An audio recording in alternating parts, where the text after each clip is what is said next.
आदाब, मैं हूं इरम कुरैशी और आप देख रहे हैं कश्मीर नामा।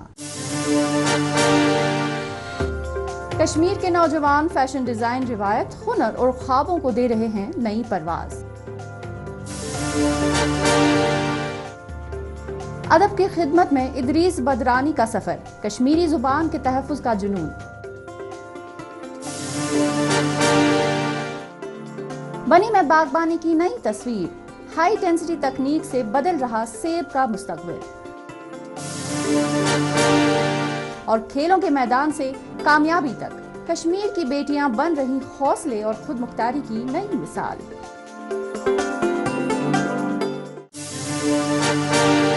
सबसे पहले बात करते हैं श्रीनगर की, जहां फैशन की दुनिया में एक नई सोच और नया अंदाज उभर कर सामने आ रहा है। यहाँ के नौजवान डिज़ाइनर्स कश्मीरी रिवायात, दस्तकारी और मकामी फ़न को जदीद डिज़ाइन के साथ जोड़कर अपनी मुनफरिद पहचान कायम कर रहे हैं। इनके तैयार करदा कलेक्शन सिर्फ मलबूसात तक महदूद नहीं, बल्कि कश्मीर की तहजीब, सकाफत और फ़नकारी की खूबसूरत अक्कासी भी करते हैं। अपनी तख्लीकी सलाहियतों और जदीद सोच की बदौलत ये नौजवान न सिर्फ नए फ़ैशन रुझानात मुतयन कर रहे हैं, बल्कि कश्मीर के हुनर को आलमी सतह पर भी मुतारुफ करा रहे हैं। इसी मौजू पर देखते हैं हमारी ये ख़ुसूसी रिपोर्ट। जम्मू कश्मीर के नौजवान आज मुल्क के दूसरे शहरों के नौजवानों की तरह हर शोबे में अपनी सलाहियत का लोहा मनवा रहे हैं। कोई टेक्नोलॉजी में अपनी पहचान बना रहा है, कोई स्पोर्ट्स में परचम बुलंद कर रहा है, तो कोई अपनी तख्लीकी सोच से फैशन की दुनिया में नए रुझान तय कर रहा है। कश्मीर की सदियों पुरानी दस्तकारी और पश्मीना की रिवायत को जदीद फैशन से जोड़ने का काम कर रहे हैं यहाँ के फैशन डिजाइनर, जिन्होंने कश्मीरी विरासत को मॉडर्न डिजाइन का नया अंदाज दिया है।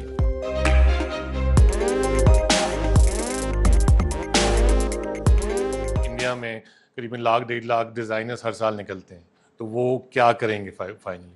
तो यूजुअली आई प्रेफर कि वो पहले किसी जगह जॉब, छोटी जॉब हो या बड़ी जॉब हो, एक्सपीरियंस गेन करे। कुछ लोग इंडस्ट्री में ही एब्जॉर्ब हो जाएंगे, जहाँ पे वो जॉब ही प्रेफर करेंगे, और उन 1-2 साल में जैसे आजकल काफ़ी ब्रांड्स, आई थिंक एक गुड नंबर ऑफ ब्रांड्स जो है थ्रू सोशल मीडिया भी इवॉल्व हो रहे हैं। जुबैर किरमानी जैसे डिजाइनरों की कामयाबी ने कश्मीर के नौजवानों में फैशन डिजाइनिंग को लेकर नई उम्मीद और नया एतमाद पैदा किया है। National institute of fashion technology Srinagar में तालीम हासिल कर रहे तलबा अपने ख्वाबों को हुनर की शक्ल दे रहे हैं। उनके लिए डिजाइनिंग महज एक फन नहीं, बल्कि अपनी पहचान, अपनी आवाज और अपने मुस्तकबिल को संवारने की राह बन चुकी है। डिजिटल दौर में यही हुनर उन्हें मुल्क ही नहीं, बल्कि आलमी फैशन इंडस्ट्री तक पहुंचने का हौसला भी दे रहा है।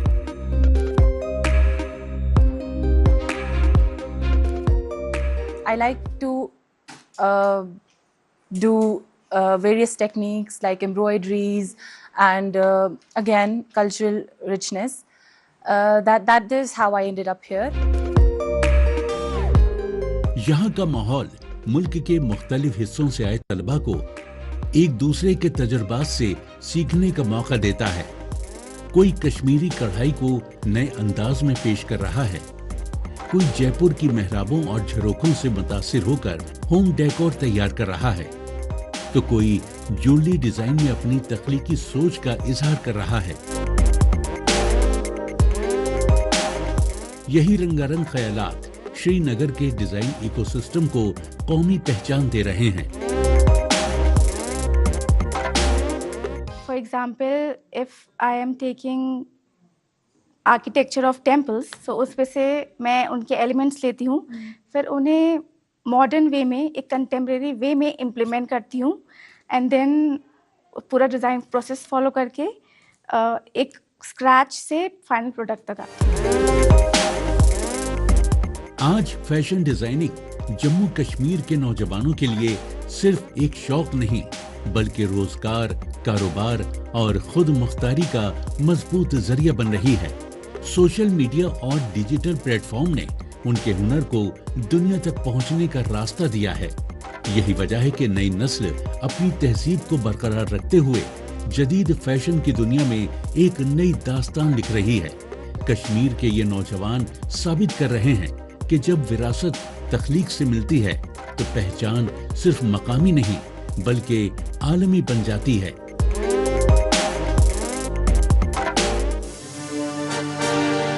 अब आपको रूबरू कराते हैं जिले बडगाम के गांव बदरन से ताल्लुक रखने वाले डॉक्टर मोहम्मद इदरीस बदरानी से।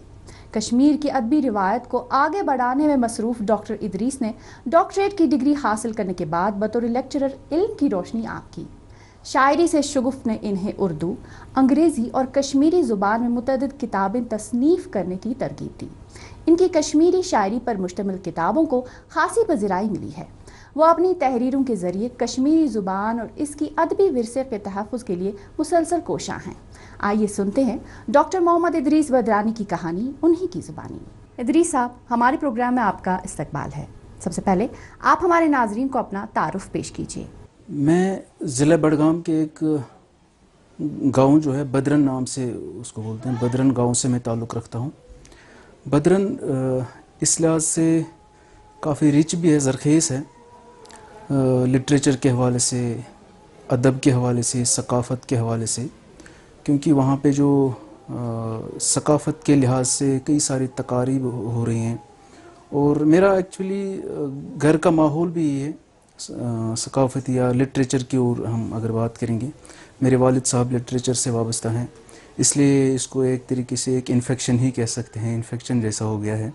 तो बचपन से ही मेरा शौक़ है इसकी तरफ, किताबें पढ़ना, लिटरेचर की, कश्मीरी लिटरेचर जो ख़ासकर कश्मीरी लिटरेचर की अगर हम बात करेंगे, किताबें पढ़ना। वहाँ पे कई सारे शोरा ऐसे हैं या लेखक ऐसे हैं तो जिनसे इंस्पायरेशन भी मिलती है। अपनी तालीम और इल्मी सफ़र के बारे में बताइए। अपने गाँव का ही एक सरकारी स्कूल है, उससे मेरी इब्तिदाई तालीम मैंने हासिल की।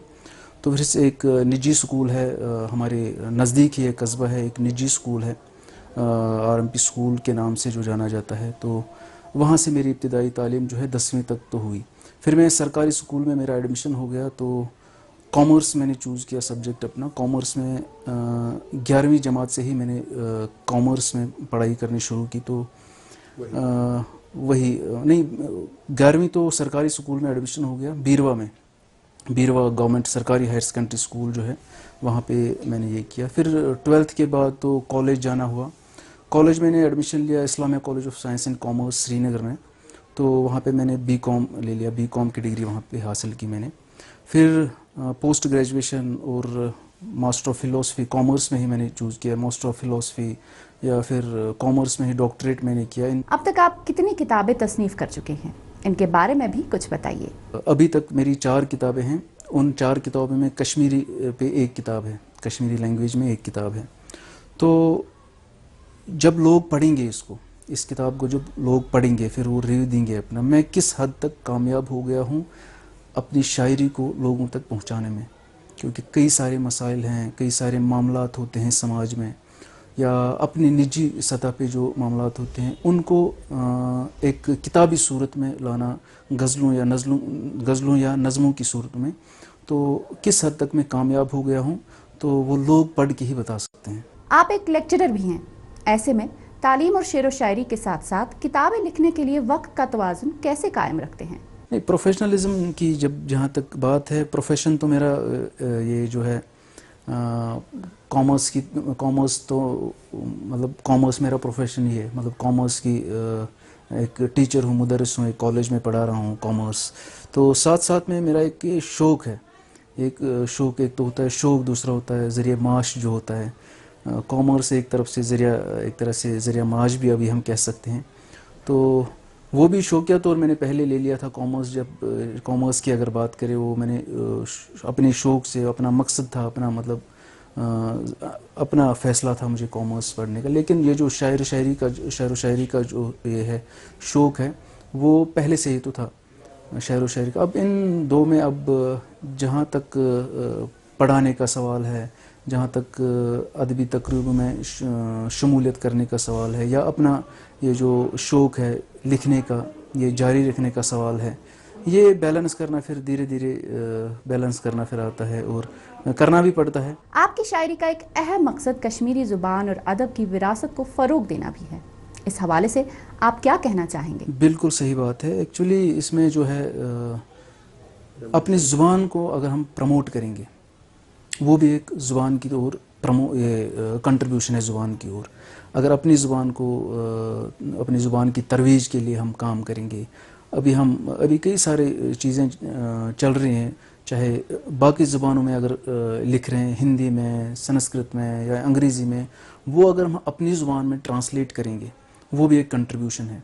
या अपनी ज़ुबान के लिए कितना कंट्रीब्यूशन एक लेखक का होता है, चाहे वो यंग राइटर हो या बड़े जो शोरा हैं या लेखक हैं यहाँ पे हमारे कश्मीर में, या कश्मीर से बाहर भी कश्मीरी लैंग्वेज को जो प्रमोट कर रहे हैं, वो एक कंट्रीब्यूशन के तौर पे भी लिया जा सकता है।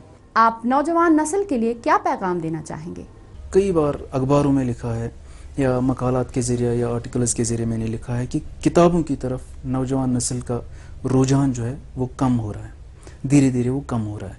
तो अगर हम किताबों की तरफ, क्योंकि पहले कितना लिखा गया है, अब हम उसको किस तरीके से प्रमोट करेंगे, आगे ले जा सकते हैं, क्योंकि कंसल्टेशन ज़रूरी है। हम कंसल्टेशन अगर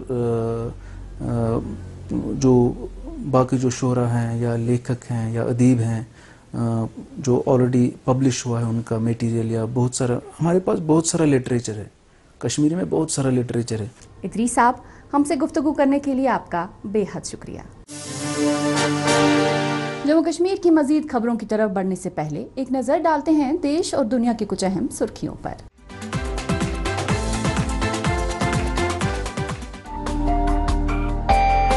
अमेरिका के कैलिफोर्निया सूबे का सबसे बड़ा शहर लॉस एंजलिस के पास हंटिंगटन बॉटनिकल गार्डन में 2 नायाब टाइटन एरम फूल एक साथ खिल उठे, जिसे देखने के लिए बड़ी तादाद में लोग जमा हुए।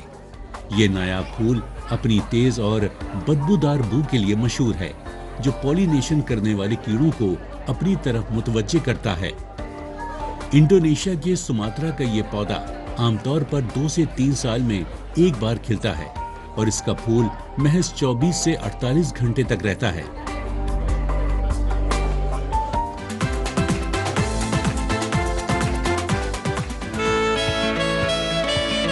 ब्रिटेन में 800 साल पुरानी स्वान अपिंग रस्म शुरू हुई, जिसमें शाही हंसों की गिनती की जाती है। टेम्स नदी के 79 मील लंबे हिस्से में यह अमल शुरू किया गया। इस रस्म का आगाज 12वीं सदी में शाही दावतों के लिए हंसों की तलाश से हुआ था, लेकिन अब इसका मकसद तालीम और तहफ़्फ़ुज़ है। टीम हंसों की तादाद गिनने के साथ साथ उनके बच्चों का वजन और कद नापती है, ताकि उनकी सेहत और नशोनुमा का जायजा लिया जा सके। गुज़िश्ता बरस 115 हंस के बच्चों की गिनती की गई थी। 5 दिनों तक चलने वाले इस अमल के बाद हंसों की तादाद और उनकी हालत पर सालाना रिपोर्ट पेश की जाती है।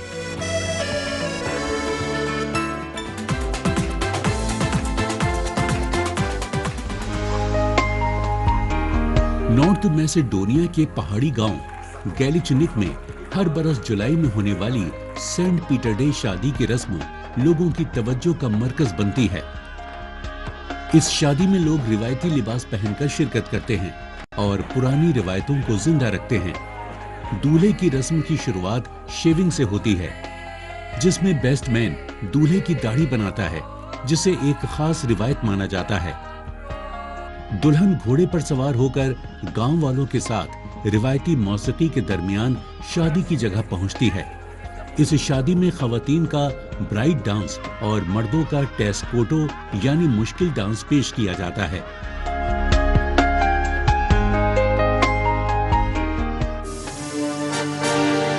और अब बात करते हैं कठुआ की। कठुआ के बनी इलाके में हाई डेंसिटी प्लांटेशन ने बागबानों के लिए तरक्की के नए इम्कानात पैदा किए हैं।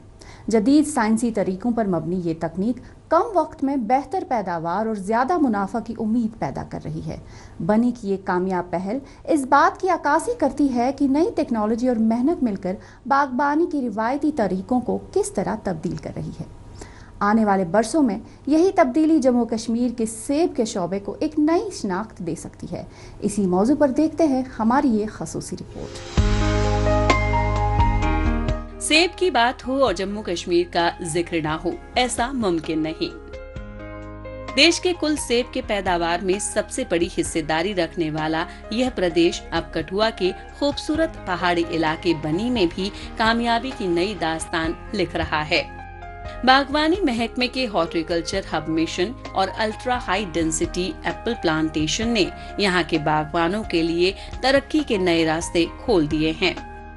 जदीद और साइंसी तरीकों की बदौलत बागवान अब बेहतर पैदावार के साथ उम्दा मयार के सेब हासिल कर रहे हैं। यही वजह है कि कम लागत में ज्यादा आमदनी के साथ बनी जम्मू कश्मीर के उभरते हुए सेब उत्पादक इलाकों में अपनी एक अलग पहचान कायम कर रहा है। हॉर्टिकल्चर डिपार्टमेंट में एक प्रोग्राम चल रहा है जिसको हम अल्ट्रा हाई डेंसिटी प्लांटेशन बोलते हैं।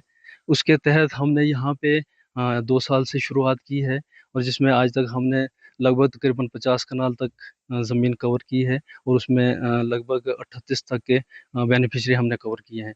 तो यहाँ इसके अलावा पुराने भी ट्रेडिशनल बहुत से बागात लगे हैं जिनमें एरेक्टिक प्रोटेक्शन होती है, लेकिन जब ये प्रोग्राम हमने शुरू किया, जो डिपार्टमेंट का ये प्रोग्राम आया है, तो इसकी वजह से रेगुलर फल आना शुरू हो गया इन बागों में यहाँ पे, जहाँ जिसकी वजह से प्रोटेक्शन में बड़ा इंक्रीज़ हो गया है और इनकम में भी बड़ी ज़्यादा इंक्रीज़ हो गया है यहाँ पे।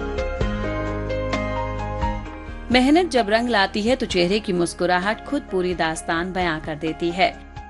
बाग में लगा एक एक सेब किसानों के दिन रात की मेहनत और पसीने की गवाही दे रहा है। बागवान अपने हाथों से सेब के आकार, रंग और उसके मयार का बारीकी से जायजा ले रहे हैं। हाई डेंसिटी प्लांटेशन और जदीद साइंसी तरक्की की बदौलत अब यहाँ तैयार होने वाले सेब बैनुल अक़वामी मयार पर खरे उतर रहे हैं।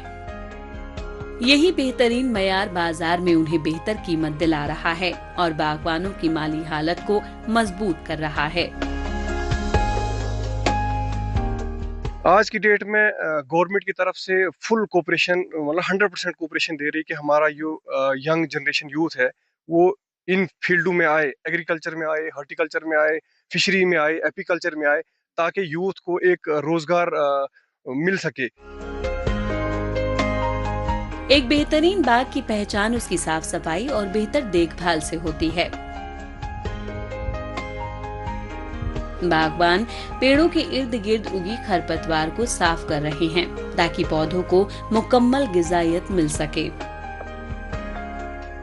सुबह की पहली किरणों के साथ जब लाल लाल सेबों पर ओस की बूंदें चमकती हैं, तो यूं महसूस होता है मानो कुदरत ने उन पर मोती बिखेर दिए हों। कुदरत का यही दिलकश मंजर और बागवानों की लगन व मेहनत बनी को जम्मू कश्मीर के एक उभरते हुए बागवानी मरकज के तौर पर नई पहचान दे रहे हैं। प्रधानमंत्री जी चाहते थे कि हिंदुस्तान को आत्मनिर्भर बनाया जाए, तो हम भी इस बनी में हिंदुस्तान के एक अंग हैं। तो जैसे हमारा किसान जब हम पुराने लगाते थे हम मक्की वगैरह, उसमें इनकम तो हमारी होती नहीं थी। अब जैसे उन्होंने शिफ्ट किया, उन्होंने बहुत सी स्कीमें लॉन्च कर दी हैं, जिन स्कीमों की बदौलत हमें ये अल्ट्रा हाई डेंसिटी एप्पल मिला है, जिससे हमारा प्रोडक्शन बढ़ रही है। तो मेरे 350 प्लांट हैं, इसमें से मुझे कम से कम 3-4 लाख साल का आ रहा है। जैसे मक्की में मुझे 10-20 हज़ार आता था, तो मेरी आत्मनिर्भरता बढ़ी सर। बनी में हाई डेंसिटी सेब बागवानी की ये कामयाबी महज एक इलाके की कहानी नहीं, बल्कि जम्मू कश्मीर में बदलते बागवानी मंजर की जीती जागती तस्वीर है। माहिरीन का मानना है कि रिवायती बागों के मुकाबले हाई डेंसिटी प्लांटेशन से कम वक्त में फल मिलना शुरू हो जाता है, पैदावार में इजाफा होता है और सेब का मयार भी बेहतर होता है। यही वजह है कि बेहतर मयार की बदौलत यहाँ के सेब अब मुल्क के साथ साथ आलमी बाजारों तक भी पहुँच रहे हैं। यही कामयाबी प्रदेश के ज्यादा से ज्यादा बागवानों को इस जदीद तकनीक को अपनाने की तरगीब दे रही है और वो खुद किफालत की नई दास्तान लिख रहे हैं। आगे बढ़ने से कबल डालते हैं एक नजर सोशल मीडिया पर गर्दिश करने वाली जम्मू कश्मीर की अहम खबरों पर।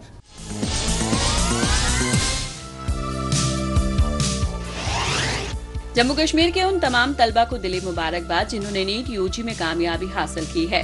आपकी मेहनत, लगन और मुसलसल कोशिशों ने पूरे जम्मू कश्मीर का सर फख्र से बुलंद किया है। आपके रोशन मुस्तकबिल के लिए दिली दुआएं।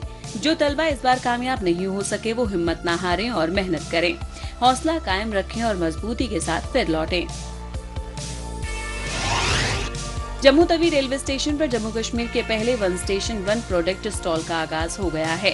यह स्टॉल पीएम विश्वकर्मा योजना के दिव्यांग मुस्तफीद श्री जीत राज चला रहे हैं, जो रिवायती सिलाई के हुनर से जुड़े हैं। इस पहल का मकसद रेलवे स्टेशनों पर मकामी दस्तकारी और रिवायती कारीगरों को अपनी दस्तसाजी की चीजें नुमाइश और फरोख्त के लिए एक मुकर्रर मंच फराहम करना है। चीफ सेक्रेटरी अटल डुल्लू ने जम्मू कश्मीर के लिए तैयार की जा रही मुकम्मल कैंसर केयर स्ट्रेटजी के शुरुआती खाके का जायजा लिया। इस स्ट्रेटजी में रोकथाम, जल्द तशखीस, इलाज, पैलिएटिव केयर, रिसर्च और डिजिटल हेल्थ पर खास तवज्जो दी गई है। चीफ सेक्रेटरी ने मरीज केंद्रित नजरिए के साथ तय वक्त में इसके असरदार नफाज की हिदायत दी। श्री माता वैष्णो देवी श्राइन बोर्ड के अरकान और आला अफसरान के साथ एक आला सतही इजलास की सदारत कर पवित्र धाम में चढ़ावे और दान के इंतजाम से जुड़े निजाम का जायजा लिया गया।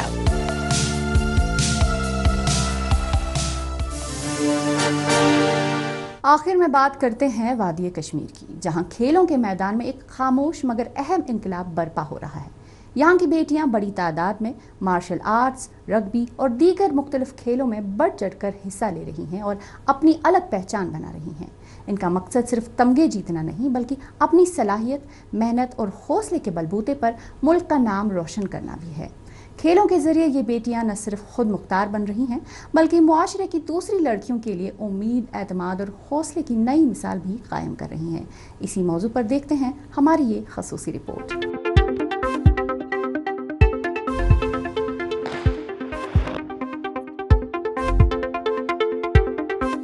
श्रीनगर के इन ट्रेनिंग हॉल और मैदानों में अब सिर्फ खेल की तैयारी नहीं, बल्कि नई सोच भी परवान चढ़ रही है।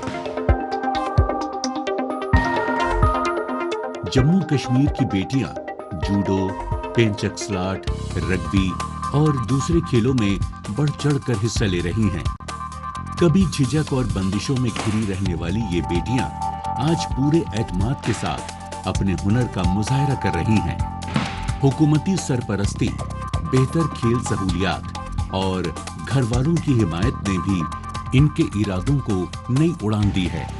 खेल अब इनके लिए सिर्फ शौक नहीं, बल्कि पहचान और कामयाबी का जरिया बन चुका है।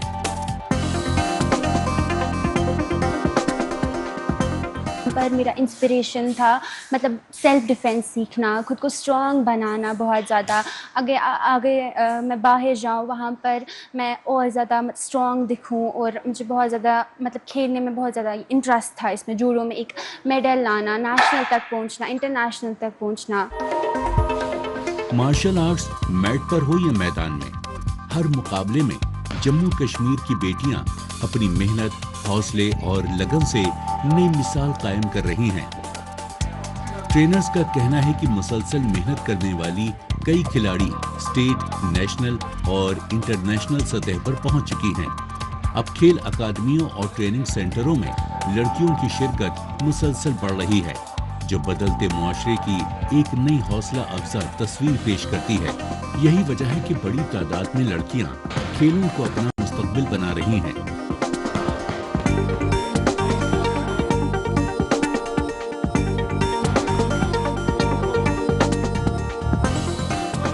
बच्चे तो आते जाते रहते हैं, लेकिन कंसिस्टेंसी कम है। कंसिस्टेंसी जिनमें है तो उन्होंने बहुत कुछ कर दिया। उनके मेडल्स भी आए, state level, national level, even की इंटरनेशनल लेवल तक भी आए। इवन की लड़कियों ने ज़्यादा मैदान मार लिया है। लड़कियां ऑल इंडिया लेवल पे टॉप रही, इवन के इंडिया कैप में भी रही। तो अभी तक बहुत सारे स्टूडेंट्स, प्लेयर यहाँ आए, उन्होंने ट्रेनिंग हासिल की। पेंचक सिलाट से लेकर रग्बी के मैदान तक हर जगह बेटियों का जोश और जज्बा साफ नजर आता है।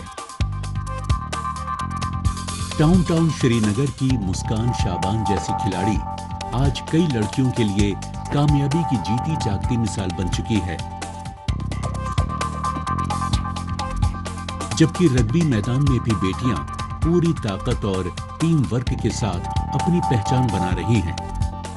इनकी कामयाबियां इस बात का सबूत है कि जम्मू कश्मीर की बेटियां अब हर खेल में अपनी मौजूदगी दर्ज करा रही हैं और नई नस्ल के लिए रोल मॉडल बन रही हैं। उनका पैगाम साफ है, अगर इरादे मजबूत हों तो कोई मंजिल दूर नहीं। We have 3 sibling sisters. We don't have any brother. But मेरी मम्मा हमेशा या बाबा हमें ऐसे ट्रीट करते थे कि आप हमारे बेटे हो, जैसे लड़के खेलने जाते हैं आप भी खेलो। तो मैंने फिर डिस्ट्रिक्ट्स खेले, उसके बाद मैंने स्टेट्स बहुत सारे खेले। मैंने अपनी स्टेट का बहुत सारे स्टेट्स में मैं खेलने के लिए गई। उसके बाद मैंने इंटरनेशनल भी खेला, मैंने वर्ल्ड चैंपियनशिप भी लास्ट ईयर खेली। रग्बी में बाकी गेम्स भी बहुत अच्छी हैं, लेकिन मैं सबसे ज़्यादा रग्बी का कहना चाहूँगी कि रग्बी एक बहुत अच्छी गेम है और आहिस्ता आहिस्ता करके बहुत लड़कियाँ रग्बी में अपने आप को इंडल्ज कर रही हैं। और मेरी मैसेज भी बाकी लड़कियों से यही होगी कि वो मतलब बाकी चीज़ें मतलब जो they are not good for us, तो वो छोड़ के वो रग्बी में या किसी भी स्पोर्ट में अपने आप को इंडल्ज करें। जम्मू कश्मीर में खेलों का मंजर तेजी से बदल रहा है और इस तब्दीली की सबसे मजबूत तस्वीर बेटियां बनकर उभर रही हैं। मार्शल आर्ट्स के गेमों के अलावा फुटबॉल, हॉकी, रग्बी और दूसरे खेलों में उनकी बढ़ती शिरकत इस बात का सबूत है कि अब वो किसी भी मैदान में पीछे रहने वाली नहीं है। हर मेडल, हर मुकाबला और हर कामयाबी के साथ ये बेटियां न सिर्फ अपना ख्वाब पूरा कर रही हैं, बल्कि जम्मू कश्मीर का नाम मुल्क और दुनिया भर में रोशन करने की नई दास्तान भी लिख रही हैं।